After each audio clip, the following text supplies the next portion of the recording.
키워드 놓고 이야기 나눠보겠습니다. 함께 해주실 분은 신한투자증권의 이호석 PB입니다. 안녕하세요. 네, 안녕하십니까. 영수입니다. 네, 오늘 장은 다소 좀 눈치를 보고 있습니다. 지수는 제자리 걸음인데 종목은 여전히 뜨거운데요. 과연 어떤 키워드 먼저 봐야 될지 첫 번째 키워드 공개하겠습니다. 현재까지 시장이 보내고 있는 사인 가운데서 첫 번째 키워드 인수전, SM을 둘러싼 이 인수전에 주목하셨는데 계속해서 하루가 다르게 국면이 좀 전환되고 있습니다. 지금 카카오 쪽에서 더 공격적으로 이번 15만 원에 공개 매수를 하겠다라는 이야기가 나오면서 관련된 종목군들이 요동치고 있는데 이 SM 인수전 지금 어떤 국면인가요? 네, 우선 제가 이 코너를 통해서 SM 인수전만 한 네 번째 벌써 다루고 있거든요. 그만큼 펀치로서 굉장히 핫하다라고 말씀드릴 수 있을 것 같습니다. 우선 이제 하이브가 지난번 있었던 시점부터 좀 뒤이어서 정리를 해보자면, 카카오가 이제 SM의 지분과 카카오의 3자 배정과 관련해서 이제 가처분을 냈었고요. 그게 인용이 되면서 일단 카카오 인수전 자체가 조금 이제 하이브가 유리해지는 상황이었습니다. 그런데 막상 이제 공개 매수를 하고 보니까 지분 목표가 25%였는데 0.98%, 1%도 채 못 모았거든요. 결국에 공개 매수를 참패하면서 사실상 원래 계획했던 지분 40%까지 확보하는데 실패를 한 상황입니다. 이 부분은 굉장히 좀 의미가 있는데요. 12만 원에 그 공개 매수를 신청하는 것이 현재 지금 SM 주가와 비교했을 때 당연히 이제 시장에 내다 파는 게 더 유리한 상황이 되다 보니까 그런 상황이 좀 발생했다라고 할 수 있고요. 여기에 맞추어서 카카오가 15만 원의 공개 매수를 하겠다라고 발표를 했습니다. 결국은 목적은 똑같습니다. 이제 최대 35%까지 이제 주분을 사드리겠다는 건데, 지금 주가가 거의 14만 7천 원, 8천 원이니까 15만 원 공개 매수가 근처로 가고 있다는 것까지도 알 수가 있거든요. 이 부분이에요.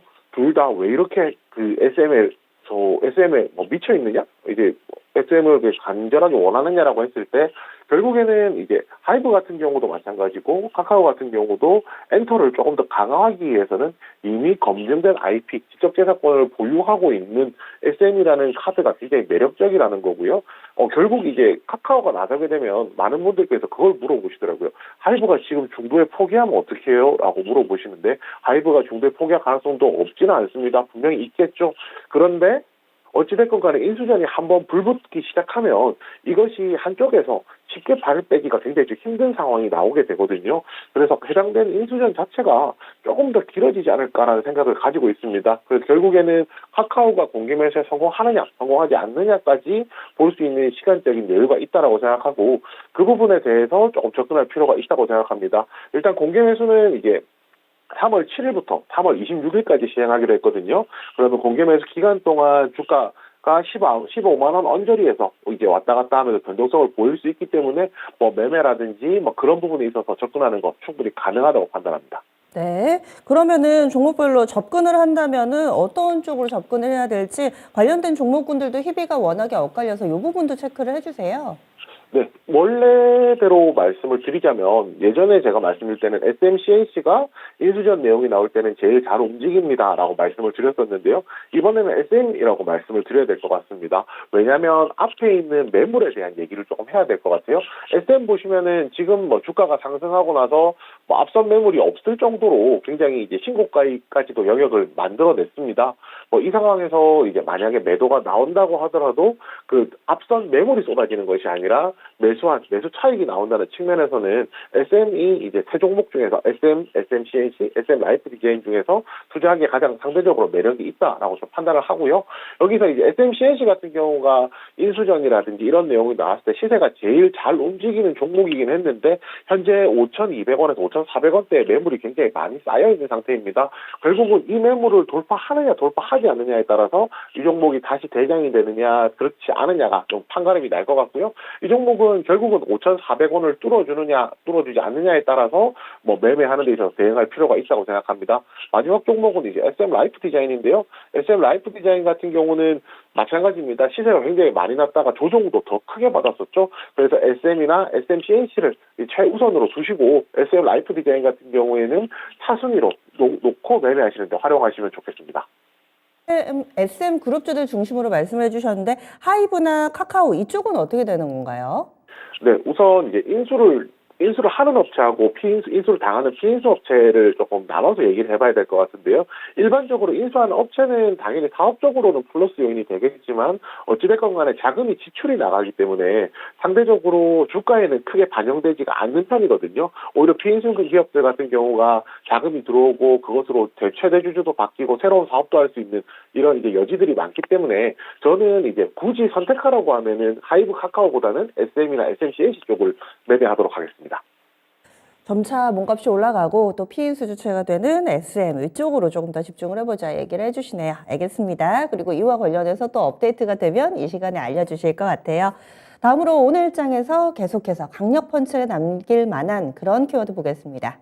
오늘 장 펀치 두 번째 키워드 보겠습니다. 우주항공 관련주 꾸준한 관심 필요 이렇게 주셨는데 이 시간에 요즘 잊을만 하면 한 번씩 얘기가 나옵니다. 저궤도 위성 스타링크 이 관련된 종목이 오늘 시장에서도 양호한 움직임을 나타내고 있는데요. 계속 지켜봐야 되나요? 네, 그렇습니다. 이제 아마 그 SM만큼이나 이 저궤도 위성 통신도 말씀 많이 드렸던 것 같은데요. 그만큼 제가 좀 중요하게 보고 있는 섹터이기 때문입니다. 우선 우주항공과 관련해서 최근에 이제 나왔던 내용들을 살펴보면은 위성통신과 관련해서 굉장히 모멘텀들이 굉장히 좀 많이 생겨나고 있거든요.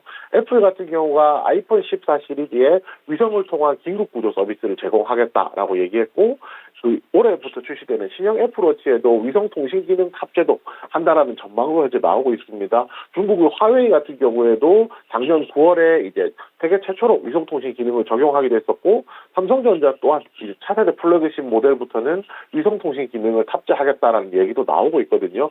결국에 이제 글로벌 제조사들 같은 경우에 위성통신을 적극적으로 활용하려는 움직임들이 보이고 있는데요. 그렇다면 이 움직임이 왜 나올까 생각을 해봐야 된다는 겁니다. 이 움직임이 나올 수 있는 게 간단하죠. 위성통신 인프라가 점점 구축이 돼가고 있기 때문에 그 하위단에 있는 제조사들도 B2C 영역에서도 충분히 이런 것들이 서비스가 가능하다라는 게 굉장히 좀 중요한 포인트라고 할 수가 있습니다. 결국 이제 뭐 위성통신 시장 같은 경우에는 지금 시장에서 가장 주목받고 있는 건 저궤도 위성통신이잖아요. 뭐 스타링크, 원앱하고 다른 한 기업 정도가 3강 구도인데 저희가 익숙한 기업들은 뭐 스타링크나 이제 원앱 정도가 될 것 같습니다. 특히 스타링크 같은 경우에는 올해 그 1분기 중으로 이제 관련된 서비스들을, 위성통신 서비스들을 제공하겠다라고 했었고, 원앱도 올해 안에 서비스를 제공하겠다라는 이야기들이 있었기 때문에 위성통신과 관련해서는 수요 자체가 뭐 이런 모멘텀들이 지속적으로 언급이 될 겁니다. 지속적으로 언급이 되면 당연히 시장에서 관련주들이 좀 부각받게 될 것이고요. 뭐 이런 부분이 굉장히 좀 크다고 생각했습니다. 근데 거기에 한 가지 더 있겠죠. 당연히 민간 사업자들만 그 사업 영역을 구축하는 것도 중요하지만 여기에 정책적인 지원이 가미가 된다라고 하면은 그 산업이 이제 날개를 달듯이 날아갈 수 있다라고 생각을 하거든요. 결국 이제 우리나라에서 우주항공과 관련된 지원 정책들이 나오고 있습니다. 가장 대표적인 것이 한국판 나사 우주항공청 설치에 대한 내용인데요. 며칠 전이었습니다. 우주항공청 특별법 입법을 이제 예고를 했고요.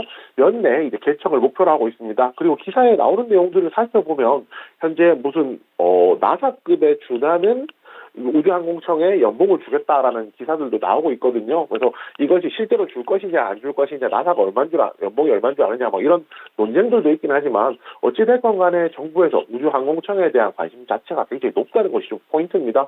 결국은 뭐 민간에서도 이제 위성통신과 관련된 사업들이 이루어지고 있는 상황이고, 우리나라 정부에서도 우주항공청 등 우주항공에 대한 투자와 지원들을 하고 있다는 내용들을 종합해 보았을 때 우주항공에 대한 관심은 지금 당장 그리고 앞으로도 꾸준하게 가져갈 필요가 있다라고 말씀드리겠습니다. 종목까지 한번 정리해 드릴 텐데요. 가장 대표적인 종목은 인텔리안테크입니다. 인텔리안테크 같은 경우에 저궤도 위성통신에 들어간 안테나를 납품을 하고 있고요. 원앱향 이 가장 많습니다. 결국 이제 아까 글로벌 탑3 중에 하나인 원앱에 이제 그 안테나에 납품을 한다는 것 자체가 굉장히 좀 큰 의미가 있다라고 말씀드릴 수 있고요. 스타링크 같은 경우 국내 서비스를 시작한다라고 하면 상대적으로, 이건 확정은 아닙니다. 상대적으로 우리나라에서 만드는 이제 제품을 사용하지 않을까 하는 기대감도 현재 있는 상황입니다. HE위성 같은 경우에는 위성통신 관련한 이제 관측 서비스를 정찰 서비스를 진행을 하고 있고요.